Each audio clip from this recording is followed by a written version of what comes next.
Ens hem batejat com a Cubat, cuina a Baix Llobregat.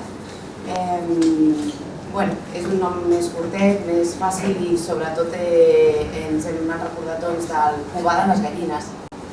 I nosaltres el que cobrem és la cuina, amb molt de carinyo i molta passió. Un col·lectiu de 9 cuiners de restaurants de la zona que s'ajuntin, que creïn sinergies entre ells mateixos per promocionar el que és la nostra comarca, creiem que sobretot en aquests moments que és molt important.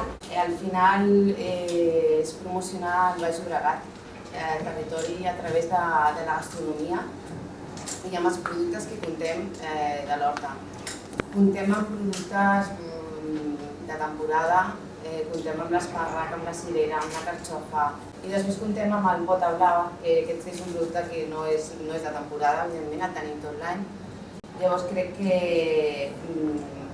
contem amb molts punts com per poder treballar i promocionar tot el territori.